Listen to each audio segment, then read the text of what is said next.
દરેક નીતિની સામે કાયદાની રીતે ઊભો રહેતો એસએસકે ન્યૂઝ ચેનલ। ડિંડોલી વિસ્તારમાં બિલિયાનગર સોસાયટી ખાતે સરા જાહેર યુવાનની હત્યા કરી ભાગી છૂટેલા બાળકિશોર સહિતનાઓને ગણતરીના કલાકોમાં પોલીસે ઝડપી પાડ્યા હતા।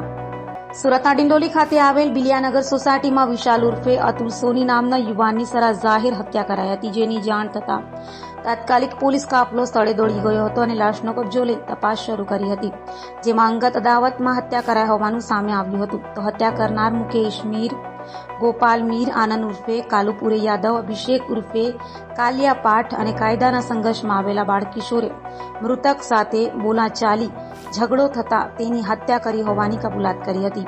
હાલ તો પોલીસે 3 હત્યારાઓ આનંદ ઉર્ફે કાલુપુરે, રમાશંકર યાદવ, અભિષેક ઉર્ફે કાલિયા, અખિલેશ પાઠક, મુકેશ ભનુભાઈ મેર તથા અન્ય એક બાળકિશોરને ઝડપી પાડી સળિયા પાછળ ધકેલી દીધા છે।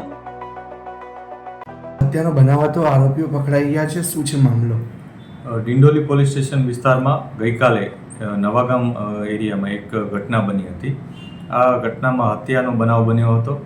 આ હત્યામાં ભોગ બનનાર તરીકે અતુલભાઈ સોની કરીને એક વ્યક્તિ છે, એનું મૃત્યુ થયું હતું।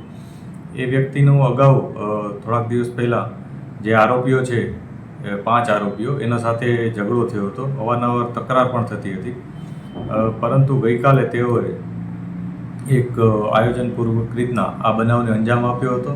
આરોપીઓમાં એક કાયદાના સંઘર્ષમાં આવેલ બાળકિશોર છે, આ ઉપરાંત 4 આરોપીઓ છે, જેમાં મુકેશ મીર, ગોપાલ મીર આ 2 વ્યક્તિઓ છે, ઉપરાંત એક અભિષેક ઉર્ફે કાલિયા, અખિલેશ પાઠક આ વ્યક્તિ નામ આ 3 વ્યક્તિઓ છે, અને અન્ય એક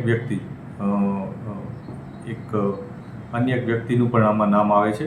આ 4 વ્યક્તિઓ મળી અને જે કાયદાના સંઘર્ષમાં આવેલ વ્યક્તિ છે અને એ 5 જણાએ મળીને આ બનાવને અંજામ આપ્યો હતો। પોલીસે આ બનાવ અનુસંધાને IPC 302, 143 વગેરે મુજબની કલમો ઉમેરી અને ગુનો દાખલ કર્યો છે।